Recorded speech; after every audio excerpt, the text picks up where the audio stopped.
Good afternoon to everyone. Thank you for joining the FANG's Banking Special Interest Group. My name is Doug Zucker, and I am very excited as the chair of the Banking Special Interest Group to introduce Andrew White. Andrew White is a CFA, and he's been an institutional and hedge fund investor for 25 years. He is running Awaken Capital, a hedge fund that he manages, and he is a tutor for CFA and as well as a writer of CFA questions for the Princeton Review. We're very excited to have Andrew speak to us about the stock market decline is not over, a 2022 outlook. And with that, Andrew, take it away. Well, thank you, Doug. Yes, my name is Andrew White. I go by Andy. Feel free to use that. All my friends do. Thank you for the opportunity to come and speak to you again. We did a conversation about a year ago where we talked about the S&P 500 going to 5,000. We're a little bit different this time around. We're looking at the more bearish outlook. S&P 500 going to 3,700 in 2022 before resuming the bull market. A basic point, we are in a volatile bear market even today. We're still in it. There's a true bubble that is finally formed in valuation, and we have a pending recession. This is not exactly the environment for a bull market resumption. I'm going to look at it from two different points of view, valuation and economic growth, through untraditional lenses, an untraditional yet proven model for both valuation and economic growth. If you want more detail about this presentation as well as prior ones, there are 3 articles on my linkedin.com site, one going back to 2020 where I called for S&P 500 4,000, and I was a little bit early. We actually reached 4,000 in the first quarter of 2021, at which point I upgraded and said 5,000 for 2021, and we got within 5% of that by the end of last year. Then January and February came, and I got a little more bearish, which is what brings us to here today to talk about not just 4,000, but down to 3,700. So without further ado, first question is obviously, you're bearish, but the bull is already back. I would say, are you sure it's actually back? Or did what we just have amount to a bear market rally? A very strong bear market rally, but a bear market rally. Starting approximately March 16, when the Federal Reserve raised interest rates by 0.25 percentage points and went more hawkish, the markets basically said, we don't believe you, Chairman Powell. So we're going to rally off of negative sentiment. And that's exactly what happened. It turned into a massive short squeeze, but then it started to peter out slightly. So what kept the market continuing to go up after the short squeeze was over? Believe it or not, what I read was that they not only didn't believe Powell would raise interest rates, now they're looking forward to getting over the next year or so and getting to interest rate cuts and quantitative easing 5 or whatever the number might be by this point, which is actually a little contradictory. If you don't believe they're going to raise interest rates, how can you cut them? But what's more interesting is that the interest rate cuts that the markets was saying that the bull market resumption was based off of are not slated to start by Fed futures until December 2024. That's almost 3 years from now. Now, markets do look forward, but I don't think they look that forward. So this is really a nothing rally. Very strong, very material, but not sustainable. And the point I would like to leave you with here on this slide is that the technicals do not support this bear market rally continuing. In particular, we're looking at a worst case scenario head and shoulders pattern that started about 9 months ago, which you can see here on the left-hand side of this chart, and then had a head about the end of the year. And now we're sitting on the right-hand shoulder of that. And I'm not a technician by trade, but I can recognize a head and shoulders pattern with a descending trend line any day. In addition, this has been a low volume rally, and on-balance volume accordingly does not support it to continue. In fact, it calls for it to reverse, which is effectively what we saw today when the Federal Reserve Governor, who's traditionally dovish, came out and was very, very hawkish. Interest rates went through the roof, and stocks went through the floor. I would say that the bear market is not quite over yet. And there are 2 reasons for that. The first one is we are now finally in a valuation bubble. We were not in a bubble in 2020. That's one of the reasons I was bullish. We were not in a bubble even in 2021. Another reason why I was bullish. We are in a bubble today, and I'll get into the numbers here shortly. Perhaps it's easier to see that bubble, though, looking at a long-term logarithmic S&P 500 price chart. This price chart for the S&P 500 goes back to 1960, so what is that? It's about 60 plus years worth of data. As you can see, it's a pretty defined price channel. In particular, it's only exceeded the upper band of that price channel twice. One was the latter 1990s, where it exceeded it quite a bit. The other is today. That's not exactly a comparison I would like to be made when investing in the stock market. But nevertheless, that's where we are. I asserted 2 years ago and 1 year ago that the times have been and are and remain different. Really, it is different this time. And history has proven that to be true, and the reason is straightforward. The government, fiscal and monetary stimulus, has created a bubble. What the government created, the government is now going to take away, and the bubble will go with it. Now, how do you tell what a bubble is of valuation if all you have is PE, price to book, price to sales, GDP to market cap, that sort of thing? It's very difficult because you don't have a baseline. In 2020, some partners and I decided we needed something that was not earnings sensitive. So we turned to a time-tested method, regression. And that's what we'll talk about here. First, I have to give you a little statistical regression primer. I apologize for this, but nevertheless, it's important. Regression analysis is a set of statistical processes for estimating relationships based on a dependent variable, a data series like the S&P 500 price, and one or more independent variables or factors. Basically put, regressing one or more factors against the data series allows you to see which factors cause the model data series changes, much like the future level of the S&P 500. That's probably about clear as mud, but the basic point is that you can figure out what factors lead to the proper valuation and the price level of the S&P 500. We're going to look at those factors. Important points to be made: correlation does not necessarily mean causation. And with every statistical model, no matter how well constructed, there's lies, damn lies, and then there's statistics. So take everything with a grain of salt. Nevertheless, I think this is worth your time. The valuation regression model has 4 factors: gross domestic product, which is nominal GDP level; money supply, which is the M2 level; corporate bond spread, which is BAA minus the 10-year treasury; and CPI, which is the consumer price index, which is actually understates inflation, but it's the best we have. You will note in these 4 factors, there are no fundamental corporate estimates necessary. Earnings is not here. And as I mentioned, in 2020, reliable earnings estimates weren't even available. They may be more available today, but I still favor using a 4-factor model that focuses on gross domestic product and money supply on the upside, because they're a little more able to be forecasted with reliability, whereas earnings is much more variable and subject to error.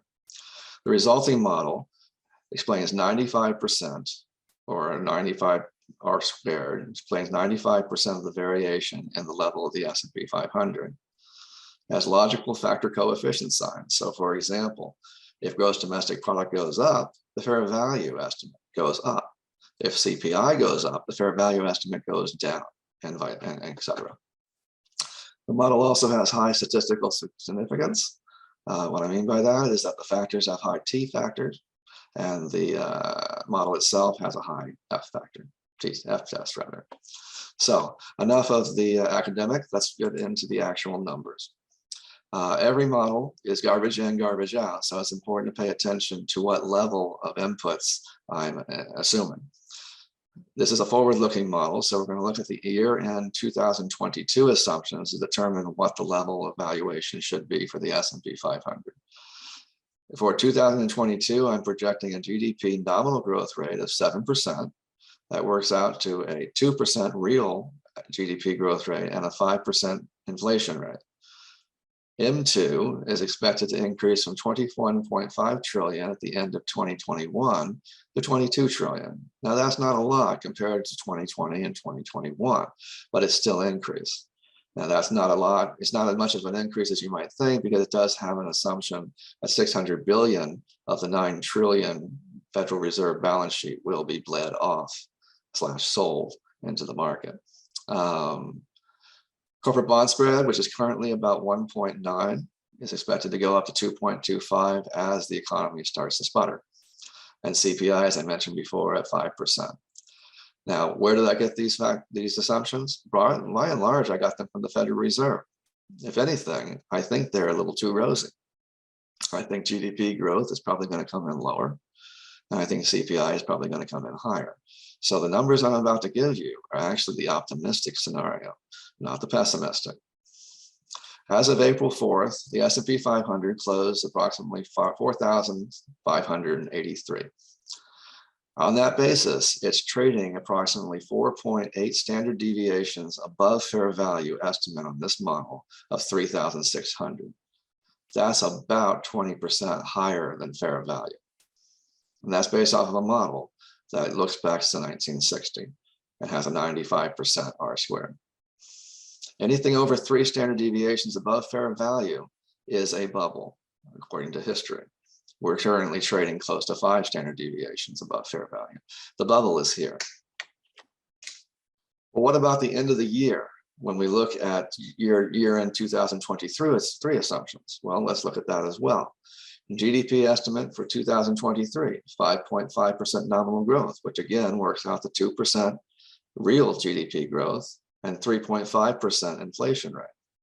M2 is actually expected to decrease despite economic growth.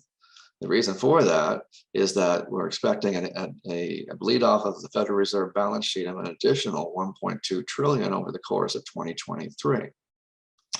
That'll bring the total reduction in the Federal Reserve balance sheet to 1.8 trillion, or 20% of the balance sheet. That's hardly aggressive, but it is necessary to be put into the model. Corporate bond spread is expected to increase to 3%. And the inflation rate, as mentioned before, is expected to decrease to 3.5%, though still be elevated. Again, these are largely Federal Reserve estimates. So if anything, GDP is overstated and CPI is understated. So again, I'm giving you the optimistic scenario. As of April 4th, yesterday, the close of trade, using 2023 numbers, i.e. what we'll be looking at the end of this year, we're currently 4.6 standard deviations above fair value of 3,700. As time goes by, the fair value number goes from 3,600 to 3,700. That's a function of time and economic growth. So you would expect the fair value of a model to increase. Again, anything over 3 standard deviations above fair value is a bubble. And that's exactly what we have, whether you measure it in 2022 numbers or 2023 numbers. We're in a bubble now. We weren't in 2020, we weren't in 2021, we are now. You can see here in this little circle on this chart since 1960, that's roughly 60 years of data as well. The S&P 500 in red, the fair value predicted number by the regression model in blue, and 2 bands, one gray on the top by 3 standard deviations and 1 band below predicted by 3 standard deviations.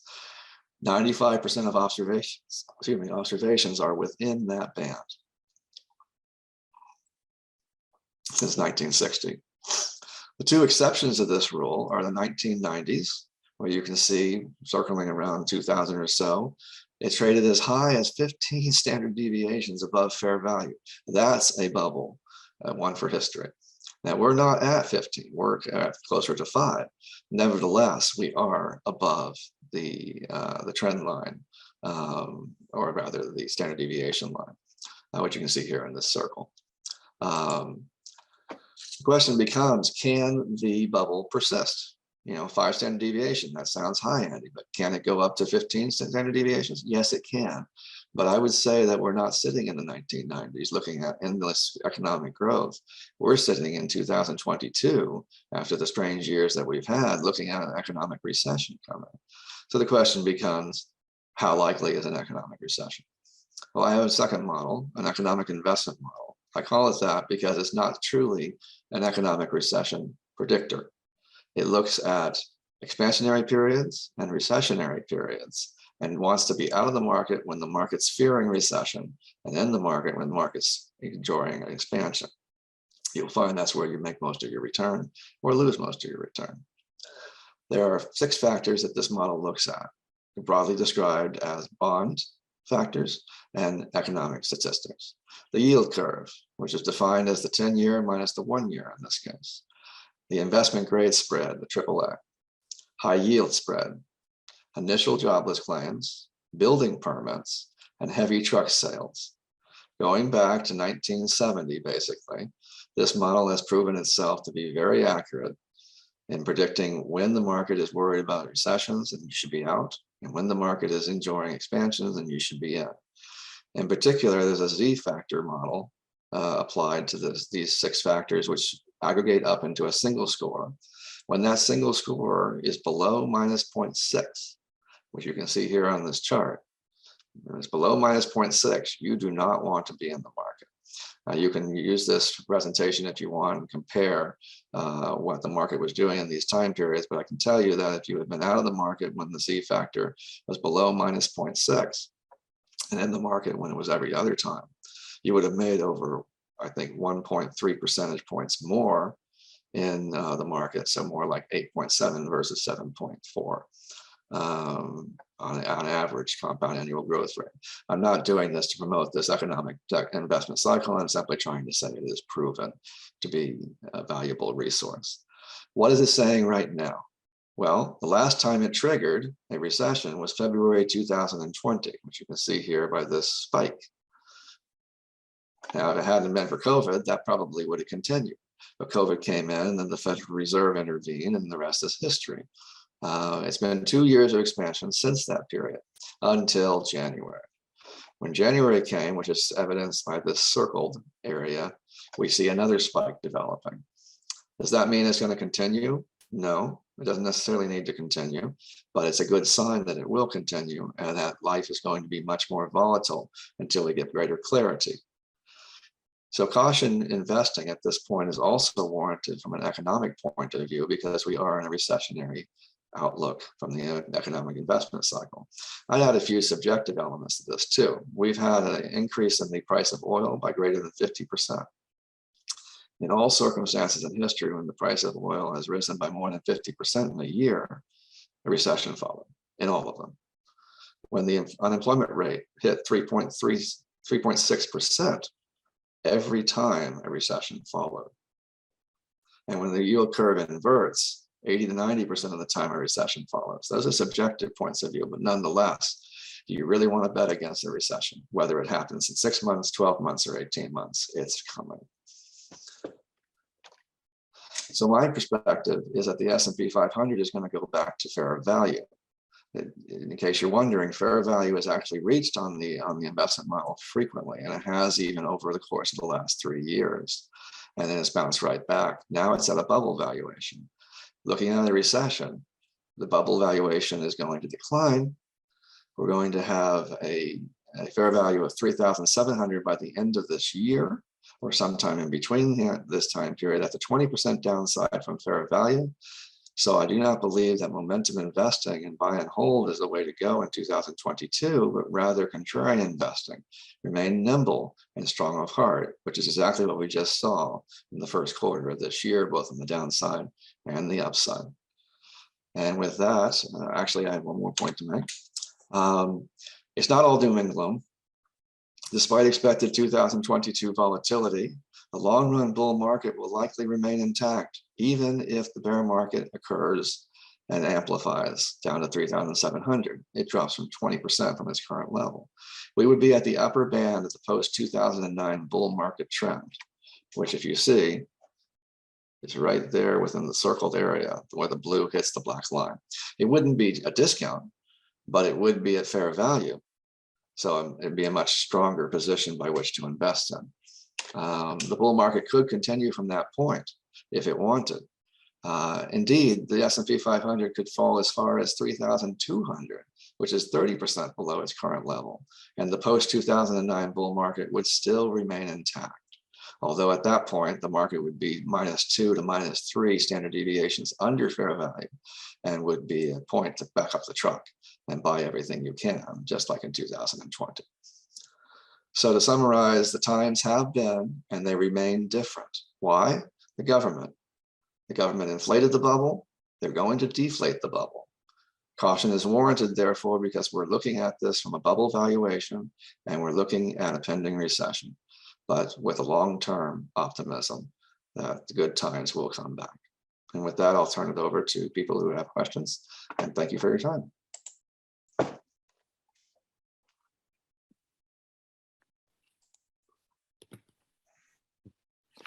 Thank you. If we look at the chat, there were a number of questions there, and if I scroll through, Randall Bottoms, do you want to ask your question in regards to M2?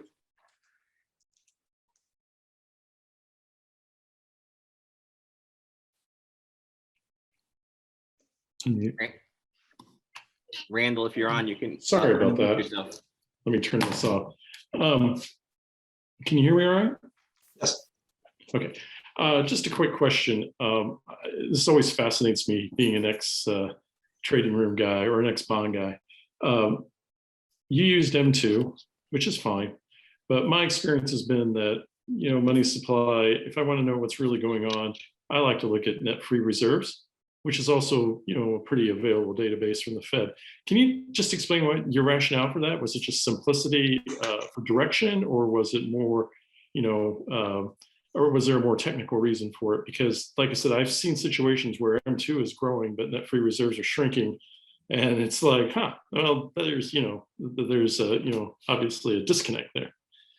Well, we were looking at liquidity as it affects, we were looking at liquidity as it affects the economic growth rate, the level of GDP, and that's why we used M2. I didn't actually consider using net free reserves, but I will look into that, so thank you. Okay, thanks.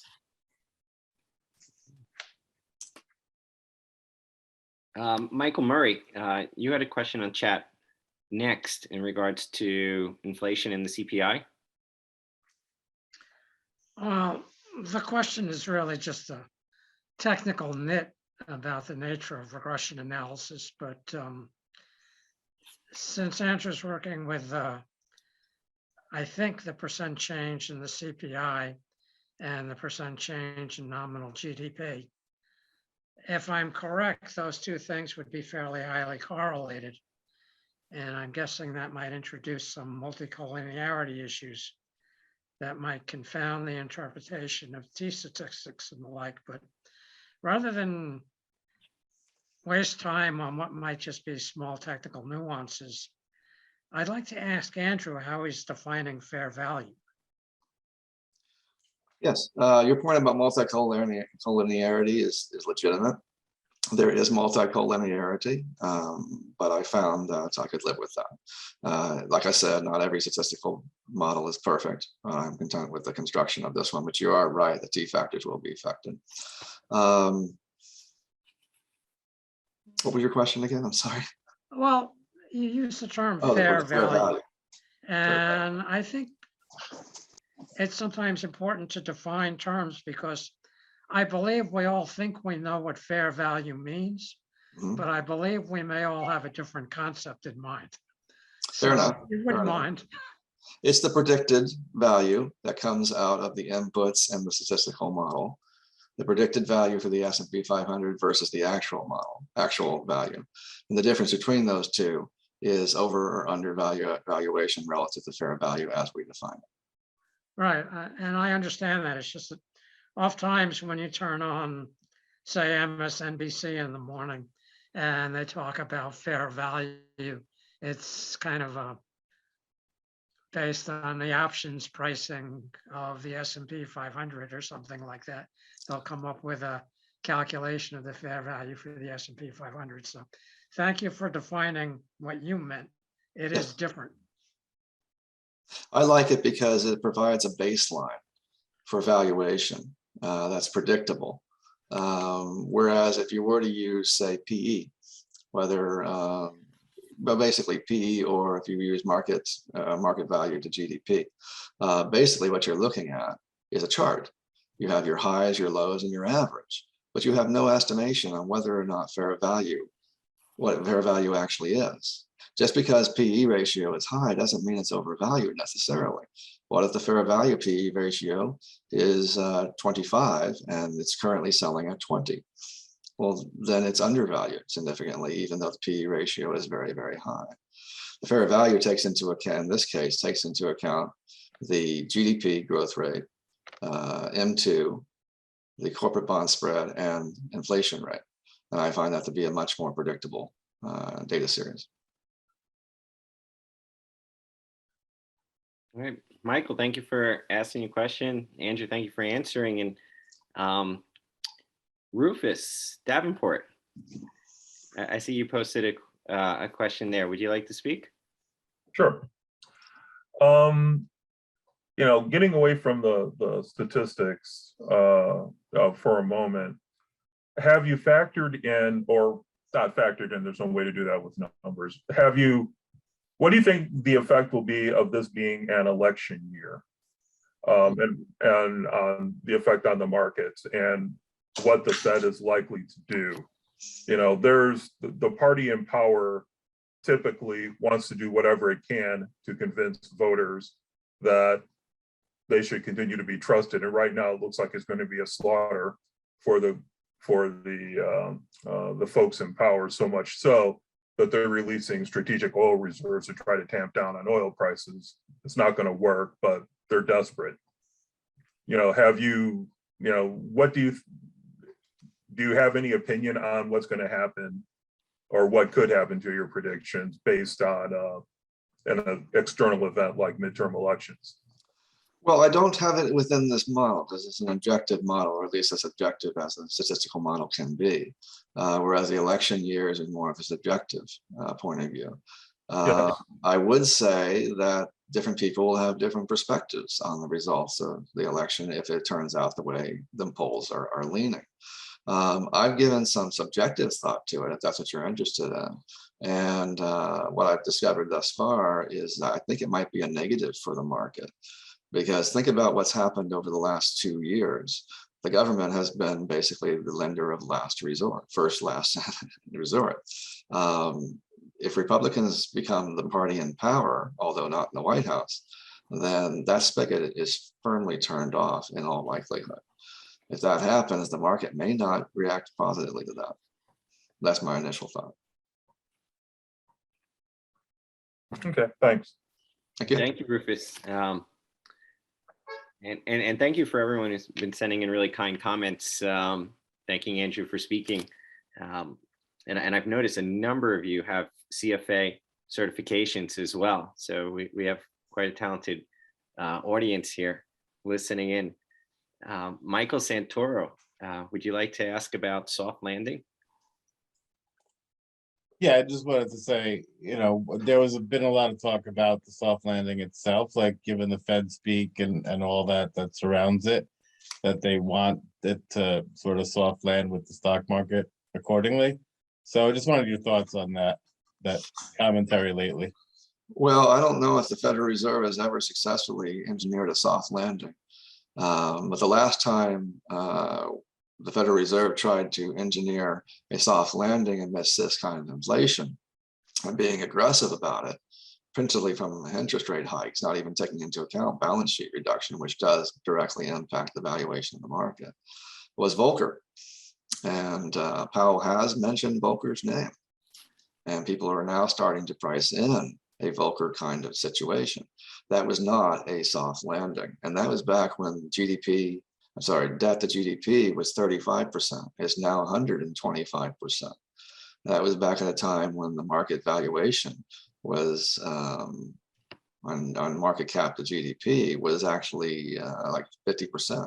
Now it's close to 200%. We're playing with fire. And if they take the punch bowl away, as I believe they will, even in an election year, it's going to be painful. Gotcha. Thank you. So ways to trade cautiously or safely, as you were putting it? How would you? There's an asset allocation decision to be made, and there's a sector decision to be made. On the asset allocation side, I would be underweight stocks. I'd probably be underweight bonds too. They're both ludicrously overvalued. Within stocks, I'd probably be more focused on valuation. I'm sorry, value stocks, more on the Dow side than the NASDAQ side, and away from small caps, more value. For example, energy, materials, healthcare, anything but tech.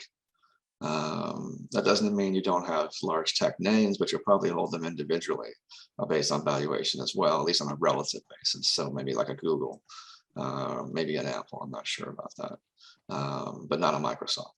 Yeah, valuation is going to kill you this year. What about the Gotcha, research? thank you.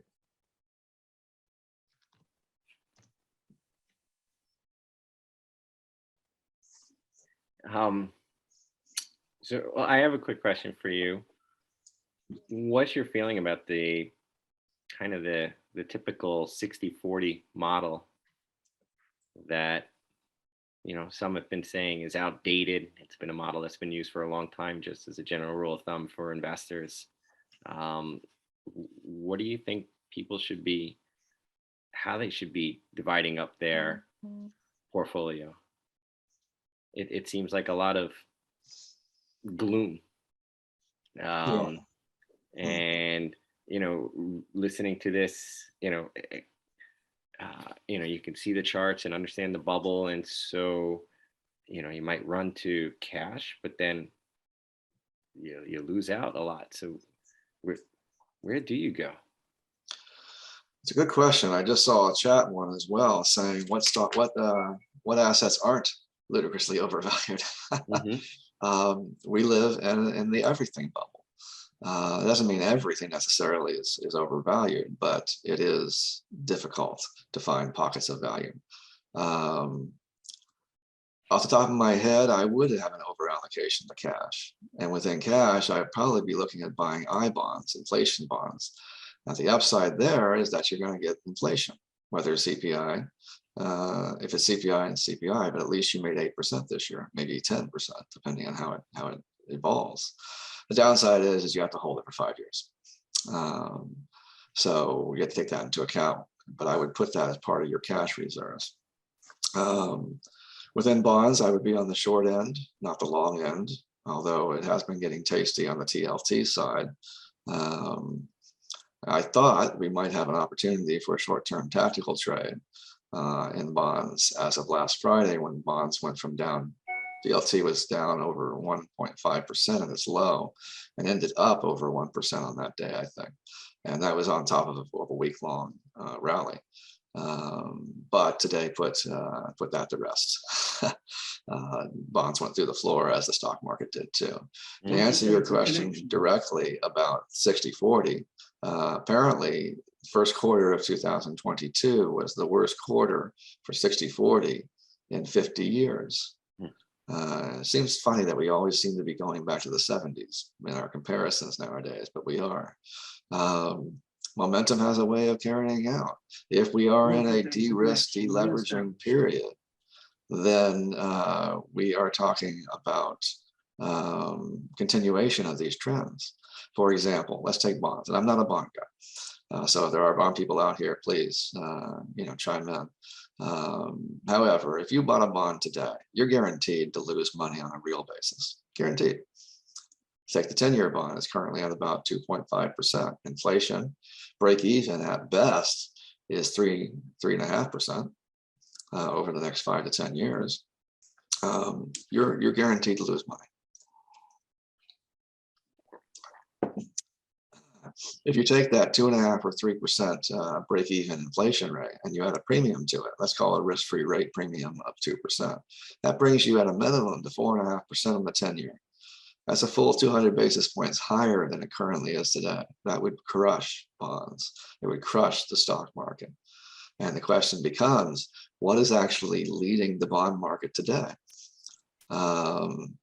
I noticed today, after the Federal Reserve governor spoke with hawkish comments, that the Fed fund futures, they did decline, i.e. they're pricing in greater Fed rate hikes, at least marginally greater.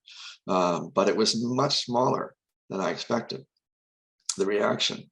The bond market, however, declined significantly, much more than the reaction that you would have expected based on the Fed futures.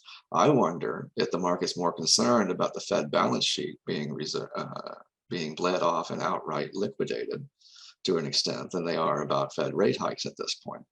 That's the great unknown, and that's what the Fed minutes tomorrow might shine some light on. But in any event, bonds are ludicrously overvalued. I'm not sure I would touch them strategically. Stocks, you know my position on that. If you're going to be in stocks, energy, I've heard, is undervalued relative to oil price. I'm not an energy guy, so I don't know. Within the alternative investment world, I wouldn't touch private equity or venture capital. We're talking about a liquidity squeeze, and that's never good for companies that rely on IPOs. Hedge funds, I'm not a big fan of hedge funds, even though I run one myself. In general, if you look at the HFRX, which is a real-time managed account version of hedge funds, over the last, since 2008, hedge funds have made a total annual compound annual growth rate of 1% a year. Now, granted, a lot of that is because 2008, the hedge funds lost 23%. That was a bad year, but it's not the only year they lost a significant amount of money. Point is, hedge funds are basically asset gatherers today, and they're up to $4 trillion, so somebody likes them. But if you're going to invest in a hedge fund, probably look for a multi-strat or a macro fund. They tend to do better. But I'm sorry, I don't have greater news to tell you. It's not going to be a pretty time. Okay. We're just going to take a moment now, pause, pray for all of our portfolios. I'm sorry to be such an angel of gloom and doom. I did say that it's going to get better by the end of the year. By the end of the year. Well, that's worth waiting for, and that's very soon. It's better than predicting for the next decade a downturn. Let's see what else we have. Thank you for that. Looks like Randall Bottoms made a comment. Would you like to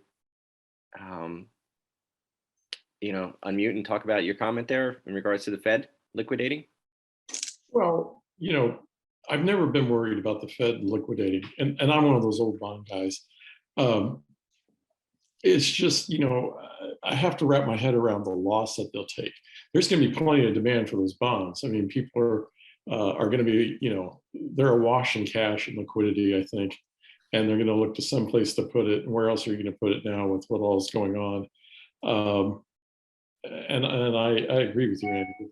The question to me is, how much of a loss are they willing to take? They're normally hugely profitable, but they own all those bonds at whatever they bought them at, which is pretty low.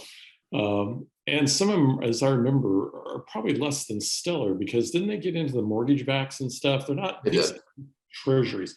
These are, we're going to prop up the mortgage business. We're going to prop up this, that, and the other. So, I don't know how much they pay attention to that, but it's I know it balances in the equation of how much they dividend. And so that would be an interesting thing to look at. And I have no idea even how to go about it. And I don't know what your thoughts are on it. I will defer to you on that one. You're the one with fixed income background. Well, like I said, if there's somebody else out there that's, more current than me in fixed income, I haven't done it for quite a while. I'd be curious to know what your thoughts are, because, you're the guys that are ultimately buying or, passing through and have to, make a market in them.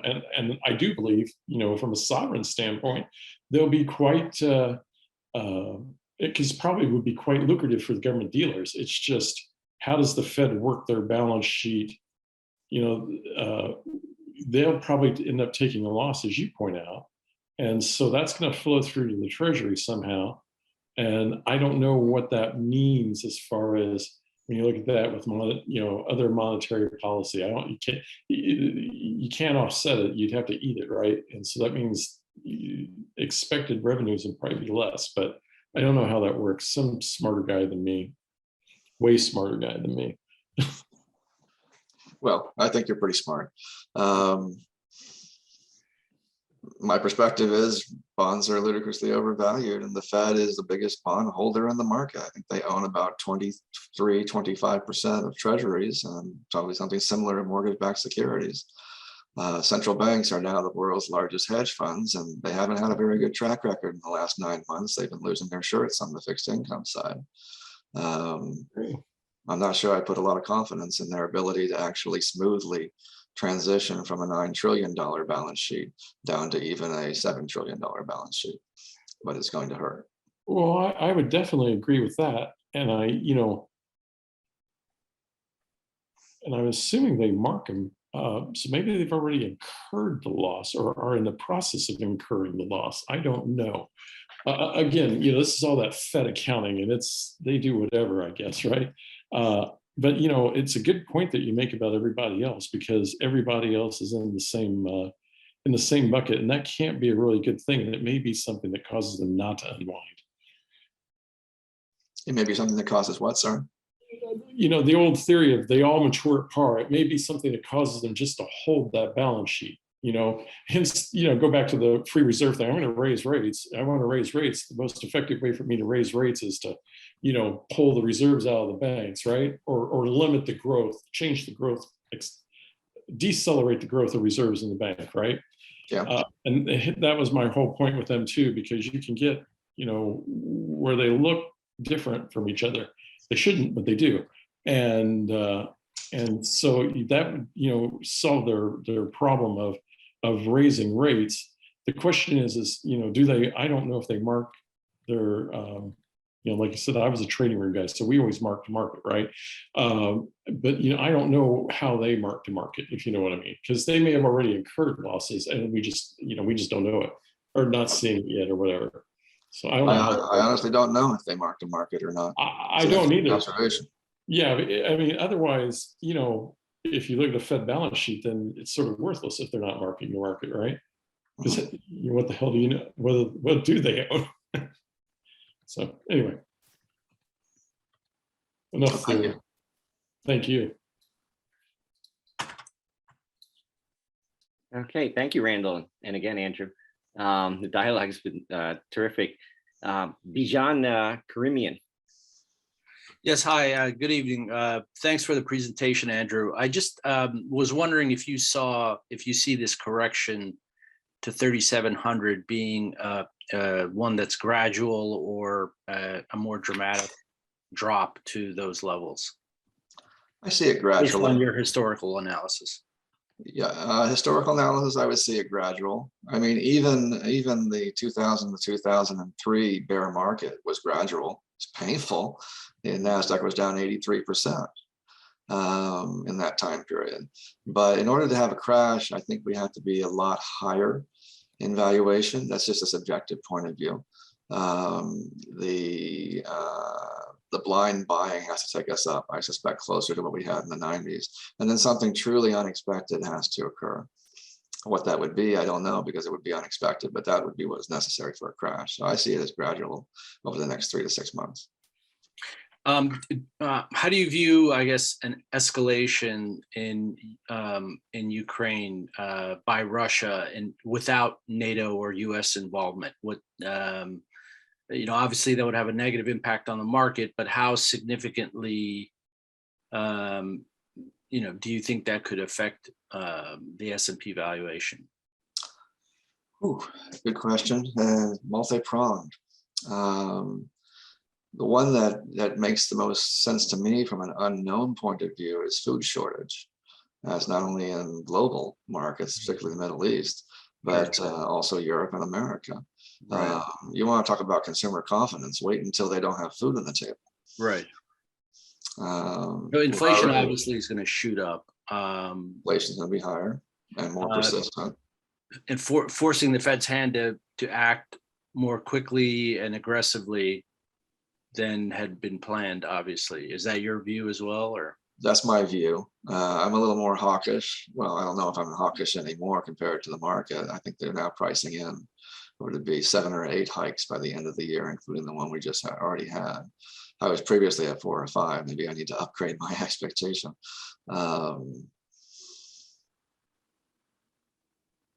Yeah. I'll leave it at that. Okay, thank you for your thoughts. Thank you.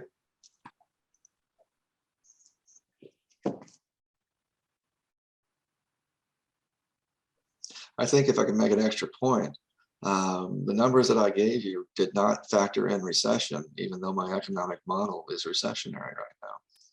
If the numbers were adjusted for, say, even a mild recession of 2 quarters of negative growth, say, over the overlap at the end of this year, maybe beginning of next year, we get down to fair value, predicted value in the market, you're talking close to 35 to 40% downside.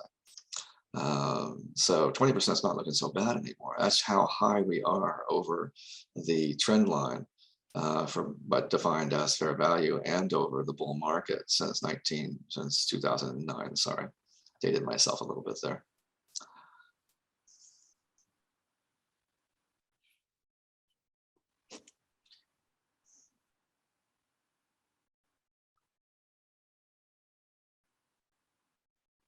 Do we have any further questions? Any further comments?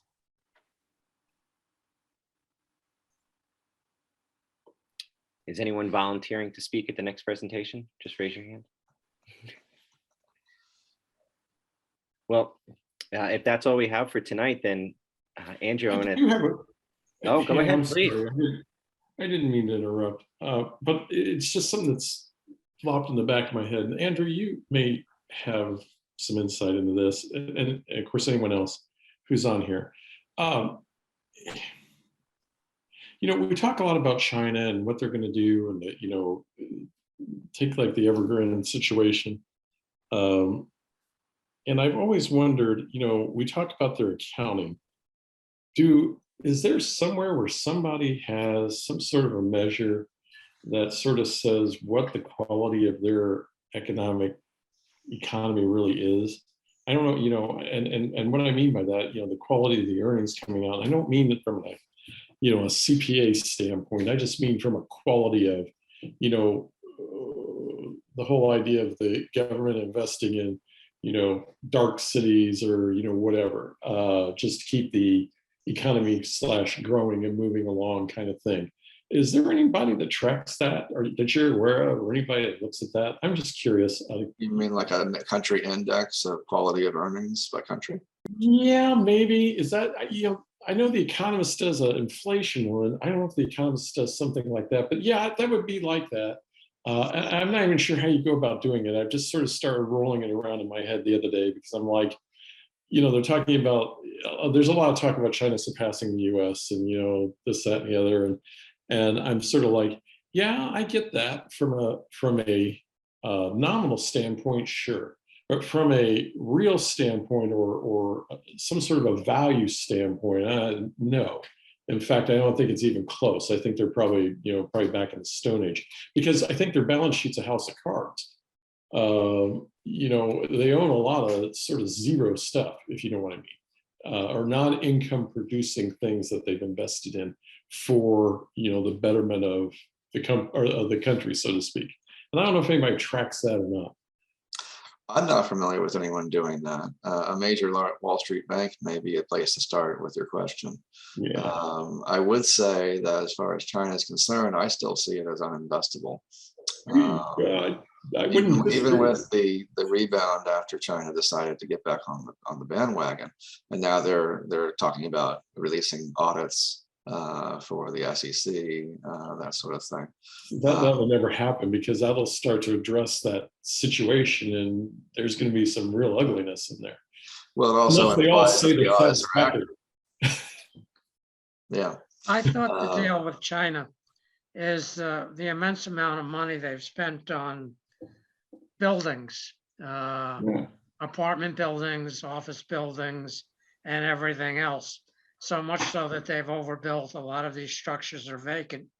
And, to the extent that these are carried at some positive value on somebody's balance sheet, there is the issue about the quality of the balance sheet.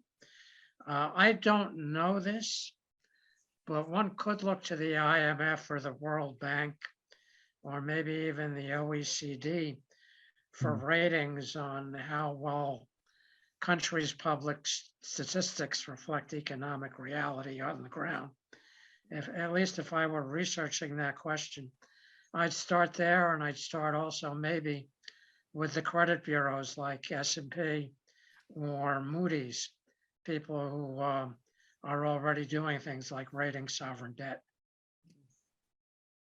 Good point.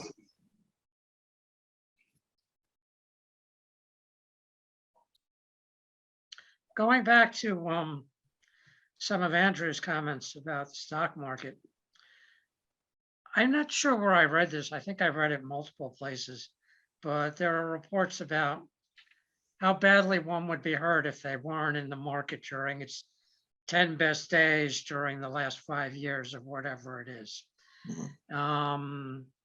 Apparently, you lose more by not being in on the good days than you lose by being in on the bad days. And again, I'm not exactly sure that that's a true fact. I haven't compiled the data myself.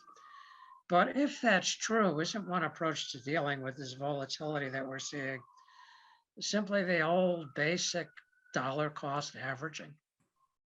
Only if it goes up in the long term.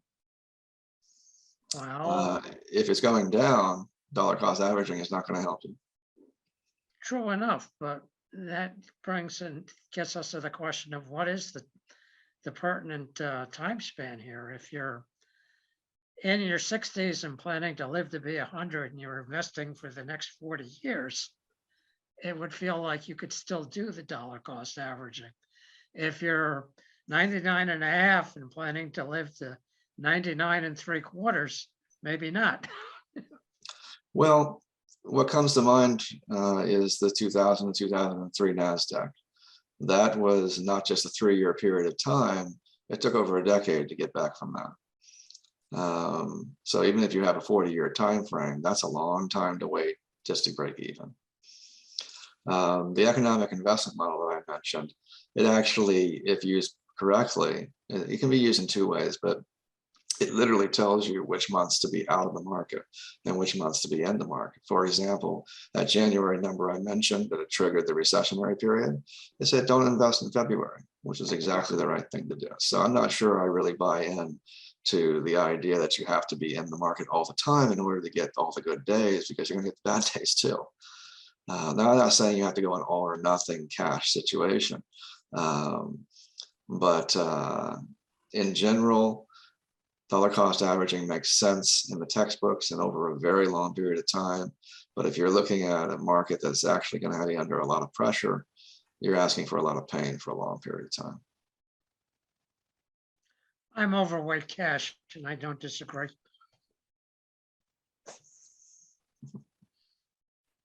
What do you think of I bonds?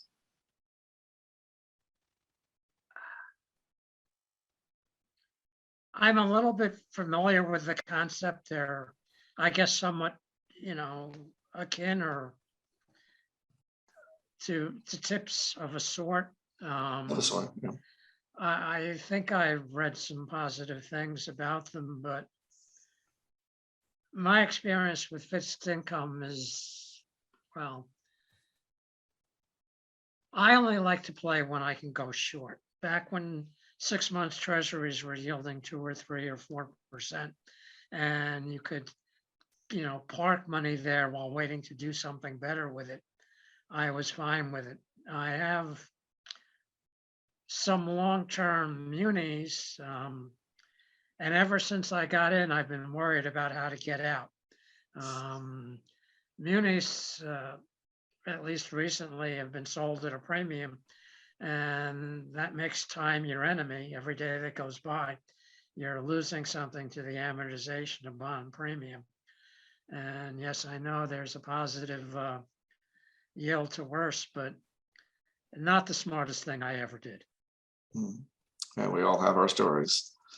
I'm just thinking about I bonds in particular. Yes, it does lock you in. And I don't have a conclusion about it, but I know a lot of people who would probably really like an 8% return year to date.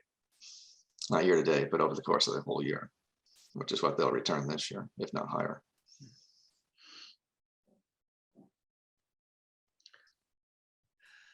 The best deal that I'm aware of, unfortunately, is not available to people like you and me. But my wife is a retired teacher from the New York City school system, and she can invest money at a guaranteed 8% Nice, tax deferred. very nice. And, I think about that and I pull my hair out. I'll be in touch. Well, first you have to become a retired teacher. Okay.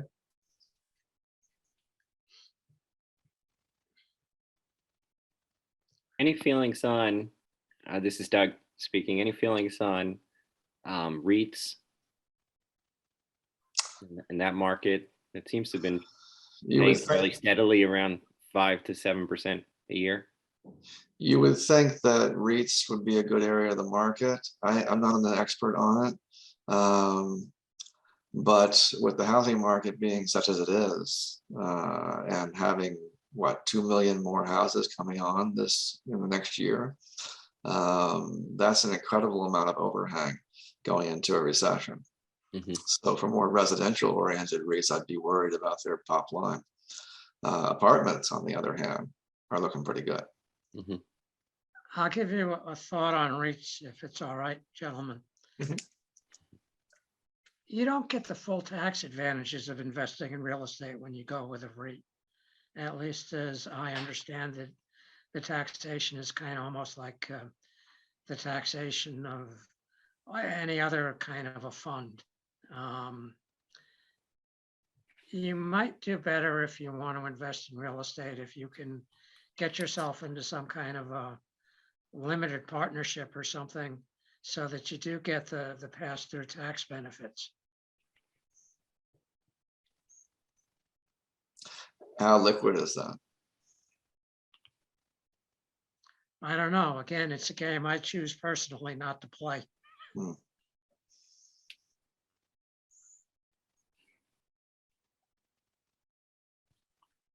Guess it would depend on the scale of the operation.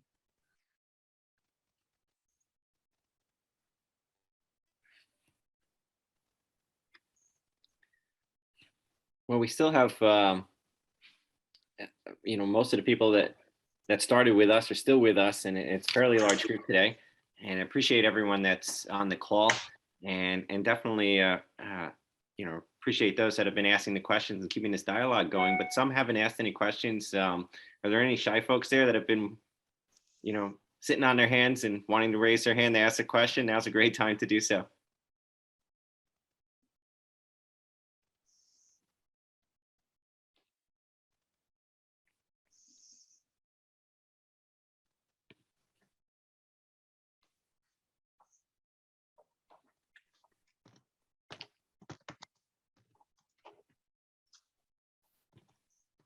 Well, Andrew, I feel that we should get together again in a year, I'd really like that. as we did last year, and see where these predictions, where this analysis, where it ended up. It's always a gamble. You put the odds on your side. It is. It's like weather forecasting. But this has been terrific. It's been a lot of fun. I'm very happy and pleased that everyone's able to join. I see people have come from all over the country to participate in this, and thank you for being part of this. This is the FANG, the Special Interest Group Banking